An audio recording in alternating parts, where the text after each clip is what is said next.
When people imagine a killer, they often picture a man, but some of the most disturbing murder cases begin with a woman who no one suspected could do something so heinous, except for the victim in this case.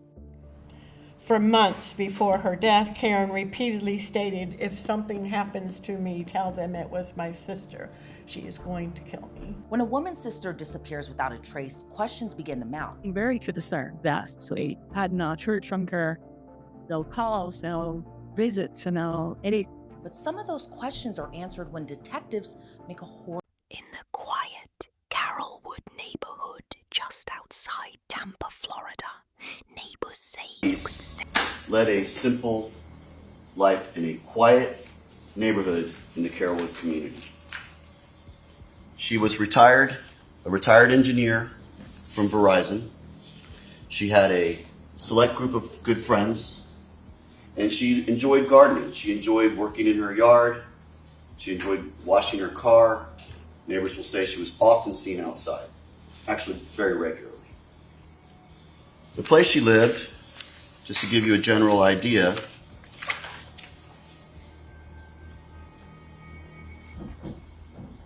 was right where that red pin drop is. That was her home.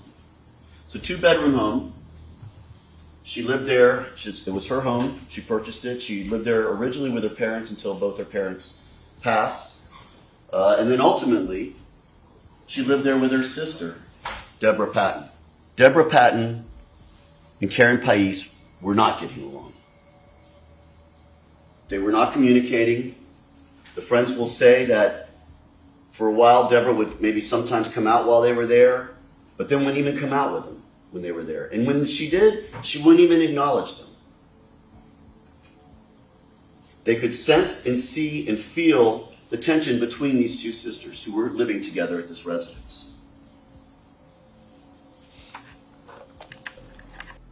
Well, when we go over, Karen had a screened-in porch that she put windows in, and that's where we would sit because most of us smoked at the time, cigarettes. And Debra would come out, we'd play games and drink. And she would come out at first, and she always drank wine, and she would sit with us and play games. And then it got where she would come out and talk to us, but she didn't stop to play games. And then later on, it got that she would just walk through. She was taking Buddy, her dog, to the backyard to go to the bathroom. And she'd walk through and not talk to us at all.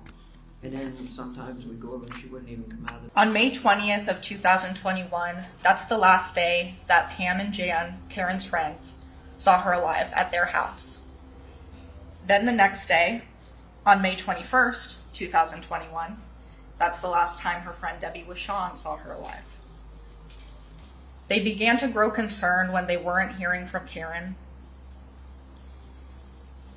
And then on May 24th, we know that that is the last time through that surveillance footage that Karen Pais is ever seen alive. She goes back into her home and she never comes out again. I want you all to notice what Karen is wearing. You can see her standing in her garage with her purple shirt on. She goes and takes care of her lawn. She's wearing that purple shirt and her light colored shorts. This is the exact same articles of clothing that will later be collected from her body. In that same video, you see Karen bending down, taking care of her lawn. You heard that she was meticulous about her lawn. This was very like her to do. She worked outside all the time. Her neighbors saw her. And in this video, you even see her, as she's bending down, taking care of her lawn, make sure to wave as her neighbor's car rolls by.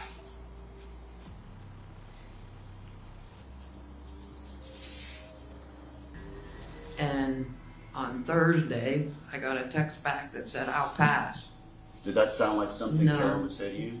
Karen never gave it a short answer. She always had a reason why she wasn't going to come over, or, she always gave a big explanation. and getting her haircut was something she liked to do, and she was wanting to do it. Oh yeah, she was fussy about her hair. Right. So did that cause you concern? Yep.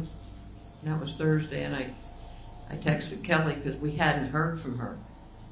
She had been going to Kelly and Debbie's the day on Saturday after the 21st. 22nd, she was going to Debbie and Kelly's because Debbie had been sick. She was going to call and let me know how Debbie looked because I hadn't seen her for a while and if she was doing okay and everything. And I never got that, which started it. And then when we kept texting her different things, and I texted her about the hearing, she didn't respond except I'll pass, and the I'll pass made me very nervous. When Karen goes back into her garage and shuts the door around 12 o'clock that afternoon, she never comes back out.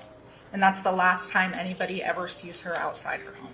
In talking to Debra, they explained that her demeanor was very calm.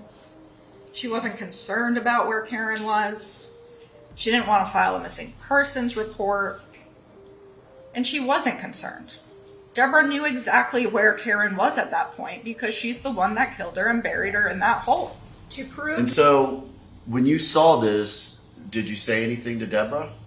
Yes, I did. What did you say? I said what I thought, and that is, Karen's in there, isn't she? And what did Debra say to you? She didn't verbally respond. She pursed her lips and went back and forth her head, just slightly. Okay. She just pursed her lips and went like that. All right, what did you do at that point?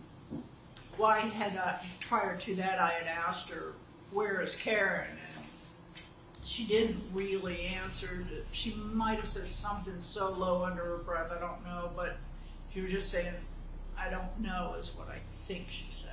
Okay. So you had asked her where Karen was, Yes. and her response was she didn't know. Yes, that's correct. And then when you saw that patch of dirt, you confronted her and basically said that Karen was in here. I said, Karen's in there, isn't she? Okay. And she just didn't really respond to you. No, she didn't.